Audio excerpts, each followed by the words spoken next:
Hello. कक्षा 12वीं लेखा शास्त्र में आज हम लोग साझेदारी के अंतिम अध्याय का अध्ययन करेंगे और जो कि है साझेदारी फर्म का समापन या जिसको कि विघटन या डिसॉल्यूशन भी बोलते हैं।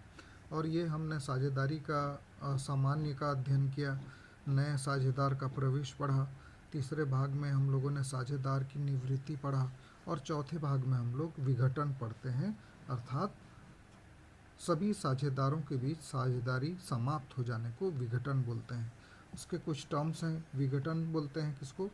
जब फर्म के समस्त साझेदारों के बीच साझेदारी समाप्त हो जाती है तो उसको फर्म का विघटन बोलते हैं। और साझेदारी का समापन किसको बोलते हैं? जब साझेदारों के आपस में किए गए समझौते का भंग हो जाता है तो वो साझेदारी का समापन है। तो ये दोनों में अंतर है, प्रायः लोग कंफ्यूज होते हैं, इसलिए यहाँ भी अलग से उल्लेख किया हुआ है। इसमें फर्म का जो काम है वो बंद हो जाता है, सभी संपत्तियों को बेच दिया जाता है, दायित्वों का भुगतान किया जाता है और पूरी साझेदारी जो है ख़त्म हो जाती है और फर्म भी बंद हो जाता है। लेकिन साझेदारी के समापन में फर्म चालू रहता है। उनके बीच में समझौते में यदि कोई परिवर्तन होता है, यदि कोई नया साझेदार आता है, यदि कोई साझेदार निवृत्त हो जाता है तो भी उसको साझेदारी का समापन कहते हैं। उसके बाद वसूली खाता एक टर्म दिया हुआ है जिसका हम लोग बहुत उपयोग करेंगे। जब फर्म समाप्त हो जाता है तो फर्म की संपत्तियों को बेचकर दायित्वों को भुगतान किया जाता है और इससे जो लाभ हानि होता है उसको ज्ञात करने के लिए वसूली खाता बनाया जाता है। अब साझेदारी का विघटन कैसे होता है? समझौते द्वारा भी हो सकता है, न्यायालय के द्वारा भी समापन हो सकता है, अनिवार्य समापन होता है। जब एक को छोड़कर सभी साझेदार दिवालिया हो जाएं तो अनिवार्य समापन होता है, या ऐच्छिक या सूचना देकर भी समापन किया जा सकता है।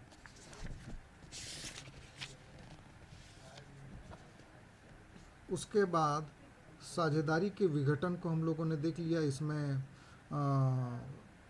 क्या अर्थ होता है? अर्थात समाप्त करना या अंत करना। विघटन साझेदारी का भी हो सकता है और फर्म का भी हो सकता है। जब साझेदारी का विघटन होता है तो उसके कई कारण होते हैं। साझेदार का प्रवेश, अवकाश ग्रहण, मृत्यु, लाभ हानि विभाजन अनुपात में परिवर्तन आदि हो सकता है। लेकिन फर्म का व्यवसाय जारी रहता है। लेकिन फर्म के विघटन में क्या होता है? जब सभी साझेदारों के बीच संबंध समाप्त हो जाते हैं और व्यवसाय बंद हो जाता है, फर्म का अस्तित्व समाप्त हो जाता है, तो इसको साझेदारी फर्म का विघटन कहते हैं।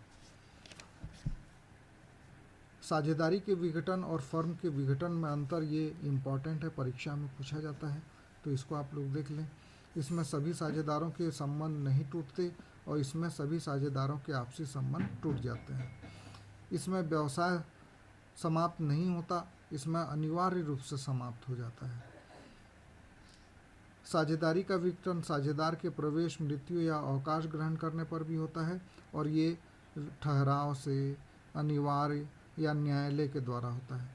इसमें न्यायालय कोई हस्तक्षेप नहीं करता, इसमें कुछ दशाओं में कर सकता है। इसमें वसूली खाता खोला जाता है और इसमें पुनर्मूल्यांकन खाता खोला जाता है। इसमें लेखा पुस्तकें बंद करना जरूरी नहीं होता क्योंकि व्यवसाय तो चालू रहता है। इसमें सभी लेखा पुस्तकें बंद कर दी जाती हैं।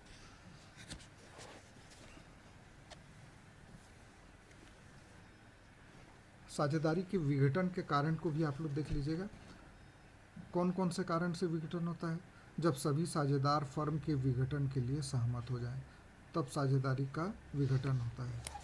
उसके बाद जब एक को छोड़कर सभी साझेदार दिवालिया घोषित कर दिए जाएं, जब फर्म का व्यवसाय अवैधानिक घोषित कर दिया जाए या गैर कानूनी जिसको बोलते हैं, जब साझेदारी की निश्चित अवधि पूरी हो जाए तो भी कर सकते हैं, जब किसी विशेष कार्य को पूरा करने के लिए साझेदारी स्थापित की गई हो और वह कार्य पूर्ण हो गया हो तो साझेदारी का समापन, फर्म का समापन हो सकता है।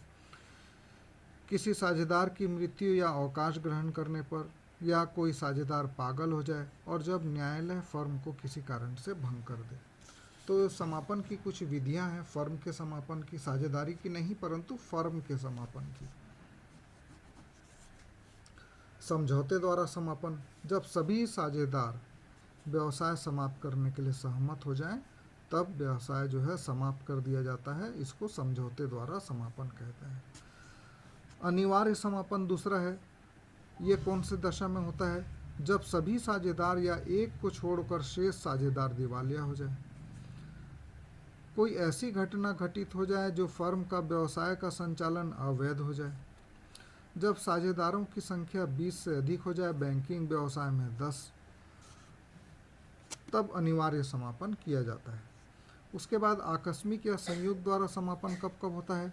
जब फर्म का निर्माण किसी निश्चित अवधि के लिए किया गया हो और अवधि पूरी हो गई हो, जब किसी विशेष कार्य को पूरा करने के लिए फर्म की स्थापना की गई हो और कार्य पूर्ण हो जाए, किसी साझेदार की मृत्यु होने पर भी हो सकता है, जरूरी नहीं कि हो सकता है, और किसी साझेदार के दिवालिया होने पर भी फर्म का समापन हो जाता है।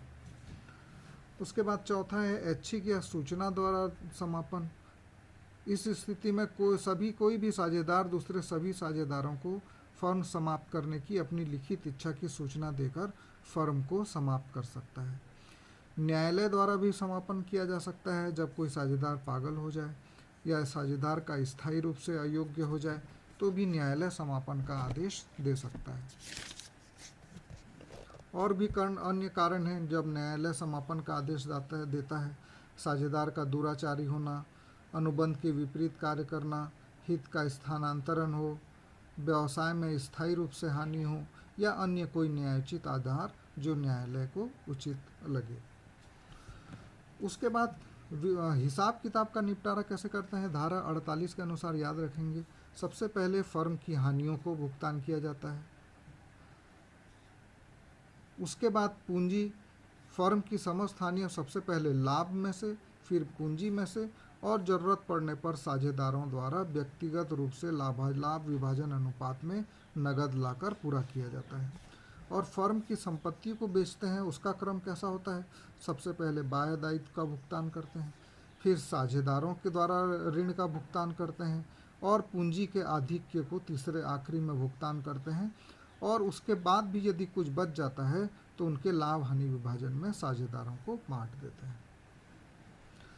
साझेदारों के व्यक्तिगत ऋणों का भुगतान कैसे करते हैं? पहले फर्म की संपत्तियों का उपयोग करके जब ऋणों का भुगतान कर लेते हैं, और उसके बाद शेष संपत्तियों में से प्रत्येक साझेदार अपने हित तक व्यक्तिगत ऋणों का भुगतान कर सकता है।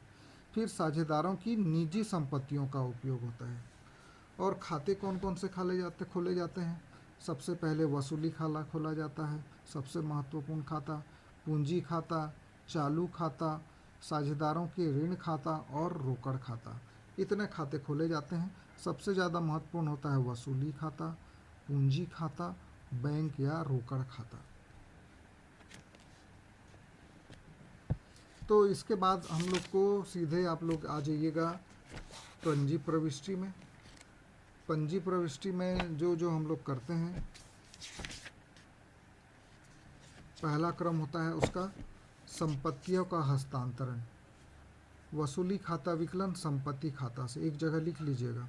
दूसरा होता है दायित्व का हस्तांतरण, दायित्व खाता विकलन वसूली खाता से दूसरी प्रविष्टि की जाती है। तीसरी की जाती है रोकीकरण या रियलाइजेशन से संबंधित, बैंक खाता विकलन वसूली खाता से, ये तीसरी एंट्री है।